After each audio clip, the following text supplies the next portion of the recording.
నమస్తే, welcome to Andhraprabha. నేను విద్య.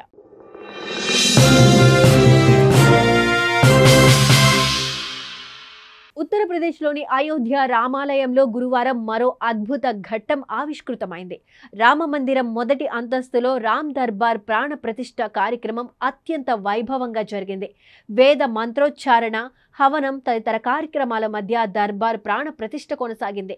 ఈ పవిత్ర కార్యక్రమంలో శ్రీరామ జన్మభూమి సముదాయంలో రాజారాం ఇతర దేవతలను ప్రతిష్ఠించారు. గతేడాది జనవరిలో జరిగిన మొదటి ప్రాణ ప్రతిష్ఠ తరువాత ఇది రెండవ కార్యక్రమం కావడం విశేషం. 3 రోజుల ఈ పవిత్ర కార్యక్రమం జూన్ 3న ప్రారంభమై 5ను ముగిసింది. ఈ కార్యక్రమాన్ని ఆంజనేయ సేవా ట్రస్ట్ నిర్వహించింది. మొదటి అంతస్తులో రామ్ దర్బార్ విగ్రహాలకు ప్రాణ ప్రతిష్ఠతో పాటు ఆలయ ప్రాంగణంలోని మరో 7 ఆలయాల్లో విగ్రహాలను ప్రతిష్టాపన చేశారు. ఈ పవిత్ర ఘట్టాన్ని యూపీలోని చందౌలి జిల్లాకు చెందిన ప్రసిద్ధ పండిట్ జయప్రకాష్ నేతృత్వంలో 101 మంది వేద ఆచార్యులు అత్యంత భక్తి శ్రద్ధలతో నిర్వహించారు. ఈ కార్యక్రమానికి యూపీ ముఖ్యమంత్రి యోగి ఆదిత్యనాథ్ హాజరయ్యారు.